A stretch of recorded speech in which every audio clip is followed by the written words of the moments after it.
Hello everyone, welcome to C square classes. My name is Raag Chhugani और आज हम लोग कंटिन्यू करने वाले अपना पिछला छोड़ा हुआ topic that is chemistry of biochemistry. देखो, केमिस्ट्री ऑफ बायोकेमिस्ट्री कह लो या फिर कह लो some basic concepts of biochemistry, यानी बायोकेमिस्ट्री समझने से पहले कुछ केमिस्ट्री समझ रहे थे हम लोग। अब तक हम लोगों ने डिस्कस किया था कुछ इंपॉर्टेंट टॉपिक्स और वो टॉपिक्स हमने पार्ट 1 में देखे थे। ये है हमारा पार्ट 2। ठीक है, पार्ट 1 में हमने क्या देखा, अगर आपने नहीं देखा है तो आप पहले उसको देखिएगा। तो क्योंकि बेसिक कंसेप्ट्स हैं तो यहाँ पहुंचने से पहले आप उसको कवर करके आए तो आपकी चीजें ज्यादा अच्छे से क्लियर होंगी। पार्ट 1 में हमने देखा कि बेसिकली मैटर क्या होता है। ठीक है, हमारी शुरुआत हुई थी मैटर से। मैटर के बाद हमने उसकी स्टेट्स देखी। ठीक है, फिर हमने देखी इसकी स्टेट्स। स्टेट्स के बाद हमने देखी प्योरिटी ऑफ एलिमेंट्स, यानी purity of matter. Purity of matter के बेसिस पे हमने क्लासिफिकेशन देखा और हमने देखा दो टाइप के सब्सटेंसेस होते हैं, प्योर और हमने देखा था इम्प्योर। प्योर में हमने देखा कि भाई होते हैं हमारे एलिमेंट्स, और एलिमेंट्स में भी हमने कई सारे सब्सटेंसेस देखे थे जैसे कि मेटल्स, नॉन मेटल्स। ठीक है, और मेटलॉइड्स भी देखे थे, वो मेटलॉइड्स इतने ज्यादा काम के नहीं थे। प्योर में हमने एक और चीज देखी थी, कंपाउंड्स। अच्छा, एक और चीज, एलिमेंट्स की सबसे छोटी यूनिट हमने क्या डिस्कस करी थी? एलिमेंट की सबसे छोटी यूनिट होती है हमारी एटम। फिर हमने डिस्कस किया स्ट्रक्चर ऑफ एटम, फिर हमने इसकी प्रॉपर्टीज डिस्कस करी, फिर हमने चेक किया कि क्या आइसोटोप्स आइसोबार्स होते हैं। ठीक है ना, आइसोटोप्स आइसोबार्स देखे हम लोगों ने, वो इसी एटम के अंदर में ही आ गया। और क्या देखा हम लोगों ने, साथ ही साथ हम लोगों ने देखा एटम की स्टेबिलिटी के बारे में, एटम कैसे स्टेबल होता है। और साथ ही साथ हम लोगों ने क्या देखा, हम लोगों ने देखा केमिकल बॉन्डिंग, केमिकल बॉन्ड्स क्या होते हैं। सो this is about the previous lecture, हमने क्या क्या इसमें डिस्कस किया। फिर हमने देखे टाइप्स ऑफ केमिकल बॉन्ड्स, कौन उनके भी सब क्लासिफिकेशन हमने देखे। आज हमारा जो मेन टारगेट है वो है हमारा कंपाउंड्स का। यानी भाई देखो, एटम पता चल गया, क्यों रिएक्ट कर रहे हैं पता चल गया, केमिकल रिएक्शन हो गई, केमिकल रिएक्शन से क्या बनेगा, कंपाउंड। और कंपाउंड भी एक प्योर सब्सटेंस ही है। तो हम लोग प्योर सब्सटेंस का ही एक दूसरा क्लासिफिकेशन कंपाउंड डिस्कस करने वाले हैं। So let's begin. Compounds basically हमारे कितने टाइप के होते हैं? कंपाउंड्स को हमने अलग अलग टाइप्स में क्लासिफाई किया है। Compounds on the basis of chemical bond, किस टाइप का केमिकल बॉन्ड है इनके अंदर, इसके बेसिस पे हमने दो टाइप के कंपाउंड्स बनाए हैं, आयोनिक और कोवेलेंट कंपाउंड्स। ठीक है, यानी या तो आयोनिक कंपाउंड होगा या वो कोवेलेंट कंपाउंड होगा। आयोनिक आप लोगों को थोड़ा सा याद हो तो क्या होता है इसमें, गेन और लॉस ऑफ इलेक्ट्रॉन्स होता है। गेन और लॉस ऑफ इलेक्ट्रॉन्स, यानी यहाँ पर या तो गेन होगा इलेक्ट्रॉन्स का या लॉस होगा। और कोवेलेंट में क्या आता है, शेयरिंग ऑफ इलेक्ट्रॉन्स। ठीक है, तो ये हमने टाइप्स ऑफ देखे थे पिछली बार। इसके बाद on the basis of carbon compound, carbon का कंटेंट कितना है उसके बेसिस पर हमारे कितने हैं, दो टाइप के होते हैं, दैट इज ऑर्गेनिक और इनऑर्गेनिक। ऑर्गेनिक जिनके अंदर कार्बन होगा, और इनऑर्गेनिक जिसके अंदर कार्बन नहीं होगा, बाकी कुछ भी हो सकता है। ठीक है, यहाँ कार्बन नहीं होगा। On the basis of behaviour in water, यानी कुछ कंपाउंड्स पानी में कैसा बर्ताव करते हैं, उनके बेसिस पे तीन टाइप के होते हैं, acid, base and neutral. So let's begin our first topic, that is on the basis of the behavior in water. So let's continue on the basis of their behavior। हमने बात करी ये कितने टाइप्स के होते हैं, तीन टाइप के कंपाउंड्स होते हैं, acids, basis and neutrals. Acid generally वो कंपाउंड्स होते हैं जो क्या करते हैं, H पॉजिटिव आयंस या हाइड्रोनियम आयंस को रिलीज करें। अब ये हाइड्रोनियम आयंस क्या होते हैं, देखिए ये है H2O। अगर कोई एसिड है, मान लो HCl, ये HCl पानी में घुलता है तो ये बनाता है H पॉजिटिव और Cl नेगेटिव। ये H पॉजिटिव जाता है इस वाटर के पास और इसके साथ मिलकर बना लेता है H3O पॉजिटिव, और इसको हम बोलते हैं hydronium ion. They have low pH. PH scale generally क्या होता है बताता है, हमारा कोई भी कंपाउंड एसिडिक है, न्यूट्रल है या बेसिक है। I know that, that you know that. ठीक है, इसके बाद इसके एग्जांपल है HCl और CH3COOH। देखो, एक अच्छा एसिड वो है जिसके पास जितना हाइड्रोजन है वो उतने निकाल दे, और एक खराब एसिड वो है जिसके पास एसिड्स कई सारे, मतलब हाइड्रोजन कई सारे हैं, बट वो निकाल कोई एक ही एटम रहा है हाइड्रोजन का। फॉर एग्जांपल CH3COOH, ये क्या करता है, CH3COO नेगेटिव बना लेता है, साथ में H पॉजिटिव बना लेता है, तो ये एक अच्छा एसिड नहीं है। इनकी लो पीएच होती है, यानी एसिड्स कहीं यहाँ की तरफ रहते हैं, लो मतलब इस तरफ रहते हैं। अगर हम बात करें बेसिस, वो कंपाउंड्स जो क्या करते हैं, पानी में घुलने के बाद OH नेगेटिव आयंस को रिलीज करते हैं पानी के अंदर, और इनकी पीएच क्या होती है, हाई होती है। तो ये हमारे क्या होते हैं, बेसिस। इस तरफ पानी में जैसे कि एग्जांपल है NaOH का, NaOH क्या करता है, अपना OH को निकाल देगा अलग से, OH नेगेटिव और Na पॉजिटिव। सेम चीज KOH के साथ, K positive OH negative. Neutral वो कंपाउंड्स जो किसी भी केमिकल रिएक्शन में जो क्या बनते हैं, एसिड और बेस की केमिकल रिएक्शन से बनते हैं। एक बहुत बढ़िया एग्जांपल है HCl प्लस NaOH। अब इनके बीच में जो रिएक्शन होगी उससे क्या होगा, Na जो होगा वो H की जगह आ जाएगा, इसका मतलब NaCl प्लस H2O। सिंपल है, आप लोगों को पता है, मुझे ही पता है कि आप लोगों को पता है। ये हमारे क्या बनते हैं, न्यूट्रल कंपाउंड्स। इनकी पीएच कहाँ होती है, बीच में होती है 7 के पास। एग्जांपल NaCl KCl है ना। तो हमारे सेल में अब आप देखते हो, जब भी हम बायोकेमिस्ट्री में एक्सपेरिमेंट परफॉर्म करते हैं या कोई भी लैब में एक्सपेरिमेंट परफॉर्म कर रहे हो, तो वहाँ एसिडिक और बेसिक नेचर जो होता है वो एनवायरनमेंट का बहुत ज्यादा मैटर करता है। कुछ कंपाउंड्स ऐसे होते हैं जो पीएच को चेंज होने से रोकते हैं। ऐसे कंपाउंड्स जो किसी भी कंपाउंड की पीएच को चेंज होने से रोकेंगे या किसी भी सॉल्यूशन की पीएच को चेंज होने से रोकते हैं, उन्हें हम कहते हैं बफर्स। बफर्स क्या करते हैं, बफर्स चेंज को रेजिस्ट करते हैं। कहते हैं चेंज नहीं आना चाहिए, लोगों को समय के साथ बदलना चाहिए। बफर कहते हैं कि चेंज नहीं आना चाहिए, कुछ भी, चाहे नेगेटिव चाहे पॉजिटिव, कोई चेंज ना आए, सब वैसे ही रहो। सो बफर क्या करते हैं, चेंज यानी पीएच को चेंज होने से रेजिस्ट करते हैं। ठीक है, तो ये एसिड बेस एंड न्यूट्रल्स हो गए। अब on the basis of carbon content दो टाइप के कंपाउंड्स होते हैं। एक होते हैं ऑर्गेनिक कंपाउंड्स, एक होते हैं इनऑर्गेनिक। ऑर्गेनिक का मतलब है इनके अंदर कार्बन होगा, और किसी एलिमेंट में हो चाहे ना हो लेकिन कार्बन होगा ही होगा। इनऑर्गेनिक का मतलब इनके अंदर कार्बन नहीं होगा, बाकी सभी एलिमेंट्स होंगे, रेस्ट ऑफ द एलिमेंट्स। ठीक है, तो आपको किसी भी केमिकल फॉर्मूला कोई भी आपके दिमाग में आ दो, कोई भी जिसमें कार्बन ना आता हो, तो वो हमारा इनऑर्गेनिक है। तो क्या हम ये कह सकते हैं जिसमें भी कार्बन आता है वो सारे ऑर्गेनिक होंगे? ये वाली बात पूर्ण रूप से सत्य नहीं है, क्योंकि कार्बन की ऑक्साइड्स को और मेटालिक कार्बोनेट्स को छोड़ दो, इसके अलावा सारे के सारे होते हैं। कार्बन की ऑक्साइड जैसे कार्बन मोनोऑक्साइड होती है, कार्बन डाइऑक्साइड होती है, इनको छोड़ दो। वहीं मेटालिक कार्बोनेट्स मतलब जैसे कि Na2CO3 होता है या NaHCO3 होता है, ठीक है, इनको भी छोड़ दो। ठीक है, ये सारे हमारे क्या हैं, इसमें कार्बन तो है बट ये एक्सेप्शन है। ठीक है, तो इनको छोड़ दो, इसके अलावा जितने भी जगह पर हमारा कार्बन है वो सारे के सारे ऑर्गेनिक कंपाउंड्स हैं। ठीक है, सो ऑर्गेनिक कंपाउंड समझ में आया क्या होते हैं हमारे। इनऑर्गेनिक कंपाउंड्स हमारी बॉडी में होते हैं, लेकिन हम ऑर्गेनिक कंपाउंड्स को इसलिए ज्यादा डिस्कस करते हैं क्योंकि ऑर्गेनिक कंपाउंड्स बॉडी को बेसिकली बनाने वाले ऑर्गेनिक कंपाउंड्स ही हैं। ठीक है, और ज्यादातर ऑर्गेनिक कंपाउंड्स हमारी बॉडी के अंदर जो बनते हैं वो नॉन मेटल से बनते हैं। ऑल्दो ऐसा नहीं कहूंगा कि मेटल्स होते ही नहीं है, बट नॉन मेटल्स हमारी बॉडी में मेजोरिटी में रहते हैं। अब आता है ऑर्गेनिक कंपाउंड्स। देखो वही वाली बात आई ना, made up of carbon. Simple सी बात है, ऑर्गेनिक कंपाउंड्स ना एक टाइप के कोवेलेंट कंपाउंड्स ही हैं। यानी ऑर्गेनिक कंपाउंड्स कुछ अलग कंपाउंड नहीं है, कोवेलेंट कंपाउंड ही ऑर्गेनिक कंपाउंड्स है। तो क्या फर्क है ऑर्गेनिक और कोवेलेंट में, मतलब ऑर्गेनिक कंपाउंड्स में और बाकी कोवेलेंट कंपाउंड्स में? देखो कोवेलेंट एक टाइप का बॉन्ड है, HCl भी एक कोवेलेंट कंपाउंड है, H2O भी एक कोवेलेंट कंपाउंड है, पर क्या इसके अंदर कार्बन है? नहीं है। इसकी वजह से ये कोवेलेंट तो हैं लेकिन inorganic, because of lack of carbon. Organic compounds केवल इतनी बात करता है, ये कोवेलेंट भी होंगे, साथ ही साथ कार्बन भी होगा। इतनी बात हुई।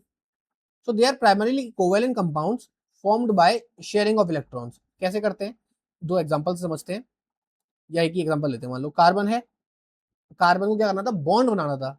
तो कार्बन ने क्या किया, लो भाई हम लोग बॉन्ड बनाते हैं। कार्बन के पास 4 वैलेंसी होती है, यानी 4 इलेक्ट्रॉन की जरूरत है। या तो कोई इसे आके दे दे, लेकिन इतने अकोमोडेट नहीं कर सकता, या ये किसी को दे दे वो ये बर्दाश्त नहीं कर सकता। तो फिर ये आते हैं मान लो अलग अलग एलिमेंट्स। ये कार्बन में 4 हाइड्रोजन को अरेंज कर लिया, क्योंकि इसे 4 की जरूरत है तो चारों की शेयरिंग करेगा। हाइड्रोजन भैया बाहर घूम रहे थे, आ गए, लो एक और हाइड्रोजन आ गया, एक और आ गया। हाइड्रोजन आप जानते हो डुप्लेट रूल फॉलो करता है, ऑल्दो ये वाली चीज मैंने आपको पिछले वाले लेक्चर में बताई थी, बट हाइड्रोजन आप जानते हो डुप्लेट रूल फॉलो करता है, तो ये बन गया हमारा। हाइड्रोजन के पास क्या क्या हो गया, दो दो इलेक्ट्रॉन्स।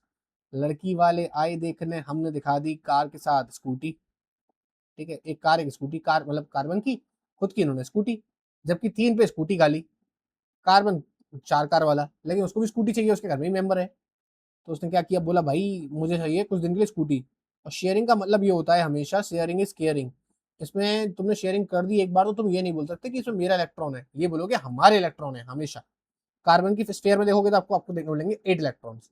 तो कार्बन ने कंप्लीट किया अपना ऑक्टेट, और हाइड्रोजन ने कंप्लीट किया अपना डुप्लेट। Got my point. चलिए, हाइड्रोकार्बन्स क्या है, हमारे एक ऑर्गेनिक कंपाउंड्स हैं जो बने हैं केवल और केवल हाइड्रोजन एंड कार्बन्स। यानी ऑर्गेनिक कंपाउंड्स का ही एक क्लास है हमारे हाइड्रोकार्बन्स, जो बने होते हैं हाइड्रोजन एंड कार्बन से। ठीक है, तो आपको नीचे वाला जो दिख रहा है एग्जाम्पल, ये है CH4 यानी मीथेन। ये एक टाइप का हाइड्रोकार्बन है। ठीक है, है organic compound he, but hydro organic compound की सब क्लास है हाइड्रोकार्बन। अब कार्बन को ही हम इतना पूरी ब्रांच दे दी हमने, पूरी केमिस्ट्री को 2 पार्ट में डिवाइड कर दिया, और हमने एक ब्रांच हमने दे दी पूरी कार्बन को, organic chemistry, organic compounds. Organic compounds की स्टडी को ऑर्गेनिक केमिस्ट्री कहेंगे। तो इतनी पूरी बड़ी ब्रांच क्यों दी हमने इसे? क्योंकि भैया कार्बन जितने वाइड वैरायटी ऑफ कंपाउंड बनाता है ना अकेला एलिमेंट, उतने कोई और एलिमेंट बनाता ही नहीं है। सो इसके लिए हमने इसे बहुत बड़ी ब्रांच दे दी। ये क्यों बनाता है इतने सारे वाइड वैरायटी ऑफ कंपाउंड्स? क्योंकि इसकी कैटिनेशन पावर हाई है। कैटिनेशन पावर यानी लॉन्ग लॉन्ग चेन्स बनाना। ये बहुत लंबी लंबी चेन्स बना सकता है। लो, चेन पे chain, chain chain chain chain, बचपन में खेला होगा आप लोगों ने, चेन चेन चेन चेन बना लेता है। एक और चीज इसकी टेट्रावैलेंसी है, यानी ये चेन बनाने के बाद आगे पीछे से जुड़ेगा, ऊपर नीचे और कार्बनों को लगा सकता है चाहे तो, और अलग अलग एलिमेंट्स भी लगा सकता है, जरूरी नहीं कार्बन ही हो, और अलग एलिमेंट्स लगा देगा। तो उसकी 4 वैलेंसी है। टेट्रावैलेंसी मतलब 4 वैलेंसी की वजह से अपने चारों तरफ बहुत बड़े स्फीयर बना देगा। साथ ही इसका स्मॉल साइज है, यानी छोटा साइज है। अब छोटा साइज ही रीजन है इसकी हाई कैटिनेशन पावर का। भाई देखो सिलिकॉन, आप लोगों ने जानते हो सिलिकॉन वाले एलिमेंट के बारे में, है ना? आप लोगों ने पीरियोडिक टेबल में देखा भी था। सिलिकॉन जो है वो भी टेट्रावैलेंट है, उसकी भी 4 वैलेंसी है, कार्बन की भी 4 वैलेंसी है। तो सिलिकॉन क्यों नहीं बना सकता इतने सारे कंपाउंड्स? क्योंकि भैया कार्बन छोटा है। छोटे भाई को हमेशा क्या बोलते हैं, ज्यादा लाड़ प्यार मिलता है ना। तो कार्बन छोटा है, छोटा होने की वजह से उसकी लंबी लंबी चेन्स बन जाती हैं, और इनके आसपास में भीड़ भाड़ कम होती है। यानी बड़ा एटम होगा तो भीड़ भाड़ ज्यादा हो जाएगी। एटम ही एक दूसरे को धक्के मारेंगे। देखो जो बड़े साथ में रहते हैं तो अपने डिसीजन एक दूसरे को बोलते हैं, थोपते हैं, तो इनके बीच में बिगड़ती लड़ाइयां होती हैं। बच्चे क्या है, जो बोलो वो करेंगे। कार्बन क्या है हमारे, छोटा छोटा एलिमेंट कार्बन, छोटा छोटा छोटा छोटा छोटा छोटा एलिमेंट, ठीक है। हाइड्रो अब सिलिकॉन क्या होता है, बड़ा बड़ा एलिमेंट। लो इतना बड़ा एलिमेंट, ये पहुंच गया यहाँ पर सिलिकॉन, एक और बड़ा एलिमेंट। धक्का मुक्की करेंगे, भीड़भाड़ बढ़ेगी, स्टेरिक हिंड्रेंस बढ़ेगा। इसीलिए सिलिकॉन बहुत लंबी स्टेबल चेन से बना सकता है, लेकिन कार्बन बना सकता है because of its small size, ठीक है। सो this is how why carbon forms the stable bond. Organic molecules में हाइड्रोकार्बन के साथ साथ अगर दूसरे फंक्शनल ग्रुप्स, मतलब दूसरे एटम्स आ जाएं, जैसे कि ऑक्सीजन का आ जाए, नाइट्रोजन का आ जाए, फास्फोरस का, सल्फर का, अगर ये भी आ जाएंगे तो ये हमारे बन जाते हैं फंक्शनल ग्रुप्स, ठीक है। ये अलग अलग तरीके से किसी पे भी अरेंज हो सकते हैं। तो हमारे अलग अलग टाइप के फंक्शनल ग्रुप्स हमारे सामने मिलते हैं। हाइड्रोकार्बन में ही हमारा ऑक्सीजन जुड़ जाएगा, उसमें नाइट्रोजन भी जुड़ सकता है, दोनों जुड़ सकते हैं, फास्फोरस जुड़ सकता है, तीनों भी जुड़ सकते हैं, या ये दो जुड़ सकते हैं, अलग अलग कॉम्बिनेशन में बन सकते हैं। इससे अलग अलग टाइप के कंपाउंड्स बनते हैं। ये फंक्शनल ग्रुप्स कौन कौन से हो सकते हैं? ये फंक्शनल ग्रुप्स हैं हमारे, देखो फंक्शनल ग्रुप जानना क्यों जरूरी है, क्योंकि आप लोगों ने देखा है मीथेनॉल, इथेनॉल, ये हम लोग पढ़ते हैं, है ना, हमारे सब्जेक्ट का ये तो पार्ट है भाई। लाइफ साइंसेस में नहीं आएगा तो कहाँ आएगा? हम ये जो सब्जेक्ट, हम ये जो चीजें पढ़ते हैं सारी की सारी, ग्लिसरॉल फैटी एसिड्स का मेन कंपोनेंट है, ठीक है, मतलब बेसिकली हमारे लिपिड्स का मेन कंपोनेंट है। तो अगर ये लोग चीजें हमें नहीं पता होंगी, ये कंसेप्ट ही क्लियर नहीं होगा, ग्लिसरॉल को ग्लिसरॉल क्यों कहते हैं, तो दिक्कत आएगी ना। तो इसीलिए हम लोगों ने फंक्शनल ग्रुप्स को रिप्रेजेंटेशन देखा। अगर OH है तो एल्कोहल, आपने देखा होगा ग्लिसरॉल का फॉर्मूला क्या था, ग्लिसरॉल हमने स्ट्रक्चर बनाया था ना, 3 कार्बन बनाए थे, यहाँ OH, यहाँ पे तीनों जगह OH हो जाता है, ठीक है। तो ये OH, तो ये हमारे क्या हो जाते हैं, एल्कोहल्स, ठीक है। तो यहाँ पर OH कैसे लगता है, हमेशा कार्बन के साथ ऐसे OH लग जाता है, ठीक है। एल्डिहाइड कैसा होता है, एल्डिहाइड कुछ ऐसा होता है, मान लो ये पूरी चेन हो गई, आर का मतलब एल्काइल चेन, कितनी भी लंबी चेन हो सकती है, और इसी के आखिरी वाले कार्बन पे डबल बॉन्ड ऑक्सीजन होगा और एक हाइड्रोजन होगा, ठीक है। और ये जरूरी नहीं है आर हो, यहाँ पे एच भी हो सकता है, कोई दिक्कत नहीं है, ठीक है ना। बस एल्डिहाइड क्या कहता है, मेरा जो ऑक्सीजन है वो डबल बॉन्ड के साथ होगा, और वो भी टर्मिनल पर होगा। यहाँ देखो सिंगल बॉन्ड था, ठीक है। कीटोन क्या कहता है, कीटोन कहता है भाई ये मैं हूँ आर, एक तरफ मेरी तरफ, एक तरफ एक कार्बन होना चाहिए, और दूसरी तरफ भी कम से कम एक कार्बन होना चाहिए, और बीच में डबल बॉन्ड होना चाहिए। तो एल्डिहाइड हमेशा बनता है टर्मिनल कार्बन एटम पर, यानी आखिरी वाले पर, और कीटोन बनता है हमेशा नॉन टर्मिनल पर, यानी बीच वाले पर। कम से कम आखिरी दोनों तरफ के एक एक कार्बन खाली होने चाहिए, ठीक है ना, उन पे नहीं लगेगा। अगर उन पे लग गया तो वो एल्डिहाइड कहलाता है। तो एल्डिहाइड और कीटोन में खाली इतना फर्क है कि अगर आखिरी वाले पर डबल बॉन्ड ऑक्सीजन आया तो वो एल्डिहाइड, नहीं तो फिर वो कीटोन। कार्बोक्सिलिक एसिड, आओ इसको देखते हैं। ये भी बड़ा सिंपल सा है, नटखट सिटू है ये, ठीक है, कुचू पुचू है ये, ठीक है। कैसे होते हैं हमारे, ये मान लो पूरी आर वाली चेन, यहाँ कार्बन, डबल बॉन्ड ऑक्सीजन और OH दोनों साथ में आ जाते हैं, तब बनता है हमारा कार्बोक्सिलिक एसिड। इस आर की जगह यहाँ पे हाइड्रोजन हो सकता है, ठीक है, लेकिन यहाँ नहीं हो सकता। कीटोन में आर की जगह हाइड्रोजन नहीं होगा, यहाँ हाइड्रोजन हो सकता है। कार्बोक्सिलिक एसिड के हमने एग्जांपल देखे हैं भाई। आप लोग जब टमाटर खाते हैं उसके अंदर ऑक्सैलिक एसिड होता है। टमाटर is what, it is the fruit, and fruits will discuss in life sciences, ठीक है। कीटोन भी आपने देखा है, हम लोग कार्बोहाइड्रेट को जब डिफाइन करते हैं तो उनकी डेफिनेशन में ही है, इट इज कीटॉक्सी या फिर अल्फा हाइड्रोक्सी, और इसको क्या बोलते हैं हम, अल्फा कीटॉक्सी कंपाउंड्स। तो कीटोन्स आप लोग ढाप पढ़ते हो, ठीक है ना, आप लोगों ने पढ़ा है बीटा ऑक्सीडेशन आप पढ़ोगे लिपिड्स का, तो उसमें एल्डिहाइड और कीटोन्स का फॉर्मेशन होता है, ठीक है। साथ ही साथ कार्बोक्सिलिक एसिड हमने देखा। अमाइंस हमारे कहाँ प्रेजेंट होंगे, अमीनो एसिड्स में, बहुत ही सिंपल सा है, यानी क्या होता है, NH2 होता है, NH2 भी हो सकता है, ठीक है, कार्बन पे लगा हुआ। CN यानी carbon triple bond carbon, cyanide. Cyanide generally हमारे एप्पल के सीड्स में होता है, अगर आपने उन सीड्स को खा लिया तो वो जहर की वजह से आप लोगों की मृत्यु भी हो सकती है, ज्यादा मात्रा में खाने की वजह से। थायो ईथर में क्या होता है, इस तरफ कार्बन, बीच में सल्फर, इस तरफ भी कार्बन। इसके बाद आते हैं ईस्टर्स। ईस्टर्स हम लोगों ने 10th में पढ़ते हैं हम लोग, चलो वहां तो जगह नहीं है, जस्ट अ सेकंड यही बना देते हैं। ईस्टर्स हम लोग 10th में पढ़ते थे, जिसपे हम ईस्टिफिकेशन रिएक्शन आती थी, एक बहुत ही सारे क्वेश्चन आते थे क्लास 10th में इस पे। तो वही ईस्टर को हम लोग एक बार दोबारा देख लेते हैं।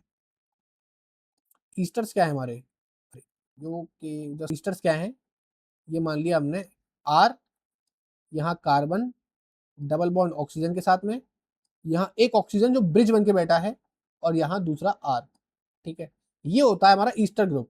अब आप बोलोगे ईस्टर क्यों पढ़ा रहे हो, कहाँ आता है भाई, डीएनए में फॉस्फोडाई ईस्टर बॉन्ड होता है, वहां जो ईस्टर वर्ड आ रहा है वो कहाँ से आ रहा है, यहीं से तो आ रहा है, ठीक है, फॉस्फोडाई ईस्टर बॉन्ड।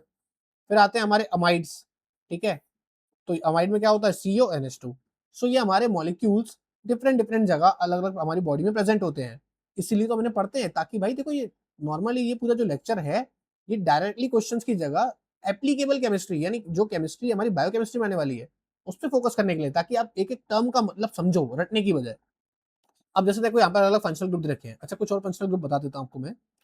जैसे ये होता है CH4 का मतलब होता है हमारा मीथेन, ठीक है, अगर इसमें से एक हाइड्रोजन निकाल दिया जाए तो बन जाएगा CH3, और इसके लिए हम मीथेन की जगह बोल देंगे मिथाइल। ऐसे ही C6H6, आपने इसका स्ट्रक्चर देखा होगा, ये कुछ बेंजीन होता है ना हमारा, ऐसा स्ट्रक्चर होता है, अरे अब तक क्यों नहीं देखा होगा, बिल्कुल देखा होगा, तभी तो यहाँ तक पहुंचे हैं।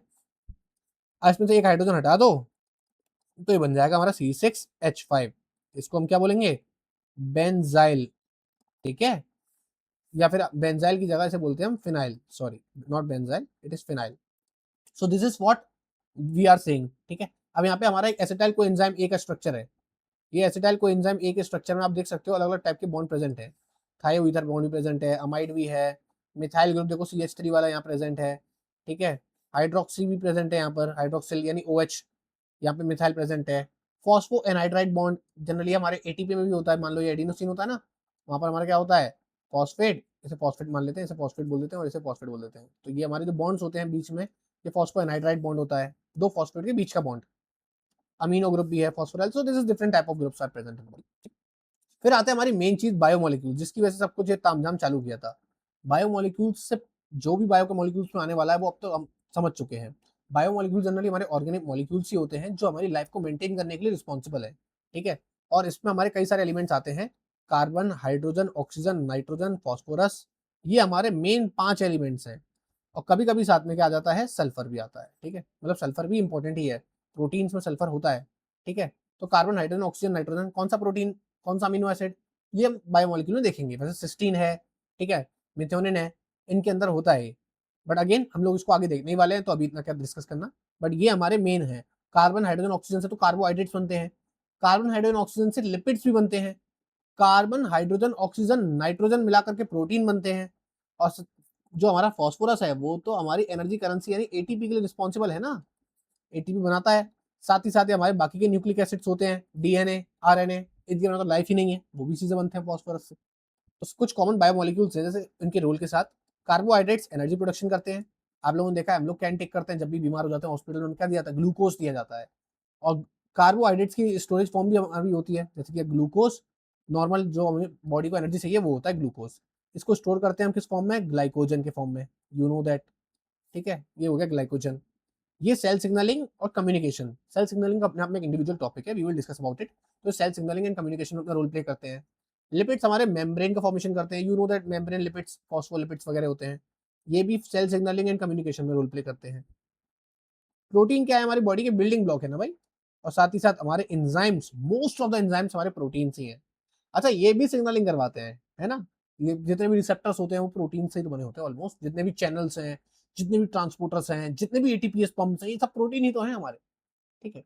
न्यूक्लिक एसिड आपको पता है डीएनए एंड आरएनए, साथ ही साथ एटीपी जिसमें एडिनोसिन आ रहा है, ऐसे ही एटीपी की तरह जीटीपी, यूटीपी, टीटीपी अलग अलग बॉडी में प्रेजेंट होते हैं। तो इनमें से एटीपी हमारी एनर्जी करेंसी भी है, ठीक है। जेनेटिक मटेरियल और एज अ एनर्जी रिजर्वॉयर की तरह वर्क करता है। फिर आते हैं वाइटामिन, जो क्या करते हैं हमारे एंजाइम को फॉर्मेशन करवाते हैं, ठीक है। वाइटामिन क्या करते हैं, एंजाइम, नॉर्मली वाइटामिन के बिना एंजाइम आधा अधूरा है। तो विटामिन और प्रोटीन, एंजाइम का मतलब एंजाइम, विटामिन और एंजाइम मिलकर क्या बनाते हैं, दोनों मिलकर के विवाह करते हैं और पूर्ण हो जाते हैं, ठीक है। अर्धांगिनी है, विटामिन इज द अर्धांगिनी ऑफ एंजाइम, इसके बिना इसका काम अधूरा है, यानी कोफैक्टर है basically. So this is all about the organic compound. Basically हम लोगों ने इस तरीके से केमिस्ट्री जो यूज होने वाली है, हमने बायोकेमिस्ट्री में वो पढ़ी।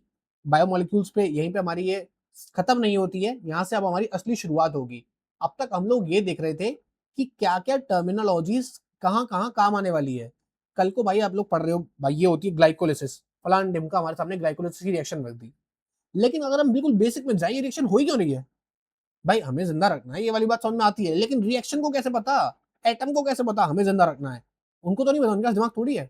वो रिएक्शन कर ही क्यों रहे हैं, क्रैब साइकिल क्यों हो रही है हमारी बॉडी में, ये सब कुछ हो क्यों रहा है पूरा, ये किस चीज पे आधारित है। तो ये एनर्जी का ही आदान प्रदान है, ठीक है। थर्मोडायनेमिक्स में पढ़ते हैं, energy can neither be created nor be destroyed, but it can transfer from one form to another. So basically thermodynamics का भी एक टॉपिक आएगा उसमें, बायो एनर्जेटिक्स नाम से, तो पूरा उसमें पढ़ेंगे हम। सो बेसिकली एनर्जी का आदान प्रदान है जो हम लोग इसमें पढ़ते हैं, जरूरी था क्योंकि आगे आप कंसेप्ट पढ़ने वाले हो। दूसरी बात, ऐसे तो कई सारी और चीजें हैं, जब इसमें से क्वेश्चन बनने को आते हैं तो वो कहीं से कुछ भी उठा सकते हैं, पूरी 11th 12th की केमिस्ट्री में से कई सारे इंपॉर्टेंट टॉपिक्स में से वो उठा सकते हैं। बट अगर हम सबको डिस्कस करने बैठेंगे तो हम केमिस्ट्री पढ़ते रह जाएंगे, बायोकेमिस्ट्री पे नहीं आ पाएंगे। तो हम लोग देखेंगे किसमें से ज्यादा कंटेंट आता है। तो अब जो अमीनो एसिड्स इसके बाद हम लोग चालू करने वाले हैं, प्रोटीन की छोटी यूनिट क्या होती है भाई, प्रोटीन की सबसे छोटी यूनिट होती है हमारी amino acids. Then we will discuss from the amino acids, this will be the our main topics and lecture, upcoming topic है, ठीक है ना। फिर हम लोग लिपिड्स भी पढ़ेंगे, कार्बोहाइड्रेट्स पढ़ेंगे, न्यूक्लिक एसिड्स, विटामिन, इनकी एनर्जेटिक्स कैसे चलती है, किस तरीके से ये एनर्जी का आदान प्रदान करते हैं, इनके पीछे की थर्मोडायनेमिक्स यानी फिजिक्स कहाँ लग रही है। घबराना मत, साथ के साथ अगर आप कवर करते चलोगे तो आपके ऊपर ये हेक्टिक नहीं बैठेगा। आप लोगों को बस क्या ध्यान रखना है, मोर रिवीजन मोर प्रैक्टिस, मोर रिवीजन मोर प्रैक्टिस। और हम लोग नवंबर तक सिलेबस कंप्लीट करके आप लोगों को आपके दिसंबर के एग्जाम के लिए रेडी करेंगे, ठीक है। सो आप लोग इस चीज का ध्यान रखें। अगर आपको वीडियो अच्छी लगी हो तो लाइक शेयर सब्सक्राइब करना, लेकिन उससे पहले कुछ होमवर्क भी लेके जाओ। ये है आपका आज का होमवर्क, आप इसका स्क्रीनशॉट लीजिए, क्वेश्चंस को सॉल्व करिए। क्वेश्चंस को सॉल्व करने के साथ साथ आप लोग कमेंट में आंसर दीजिएगा, इससे हम लोग देखेंगे कि किसके कितने सही हैं। और अगर आपको लगता है डेडिकेटेड वीडियोस की चाहिए तो we will discuss about it. आपको लगता है कि कुछ ऐसे कंसेप्ट आ रहे हैं केमिस्ट्री फ्रॉम द बायोकेमिस्ट्री में से जो आप लोग सॉल्व नहीं कर पा रहे क्वेश्चंस, तो आप मुझे बताइएगा, अपडेट करिएगा, we will make another dedicated video on that, ठीक है। तब तक के लिए बाय बाय, टाटा, जय हिंद, फिर मिलेंगे।